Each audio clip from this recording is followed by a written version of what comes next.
Hi, my name is Mackenzie Harrison, and the most surprising things that I found out in this Asian literature class are number one, how much naturalism is related to the I novel.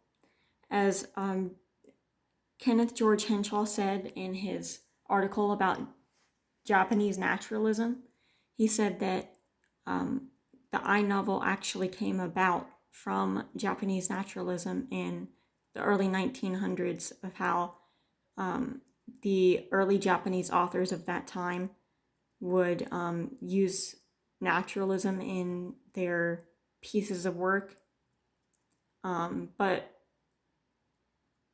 mostly coming out of that naturalism was the I novel. And the I novel is kind of like an autobiography, but it's more personalized to the actual author's life. And it could be just like a set time in their life or throughout their whole life. And the other most surprising thing that I found out about in this class is how radical some of the stories were for the time,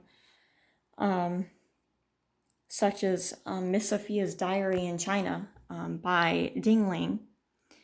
It's about this young woman going to school in Beijing, and she finds herself attracted to this foreigner from Singapore.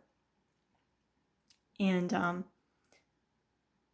this kind of like these kind of stories about like desire and sexual attraction were, I guess, coming more into like it was like more of a main topic back then. But it's still a little surprising to me to know that even all of those countries are kind of really conservative compared to over here in America, and I found that pretty surprising. Also, the Tattooer by Junichiro Tanizaki, that one was pretty um,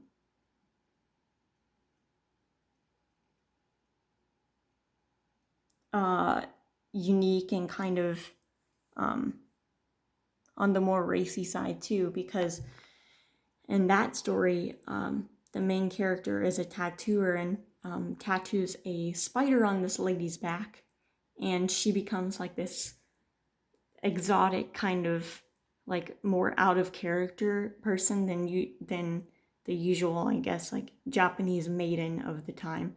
And those were the main topics that I found that were most interesting this semester.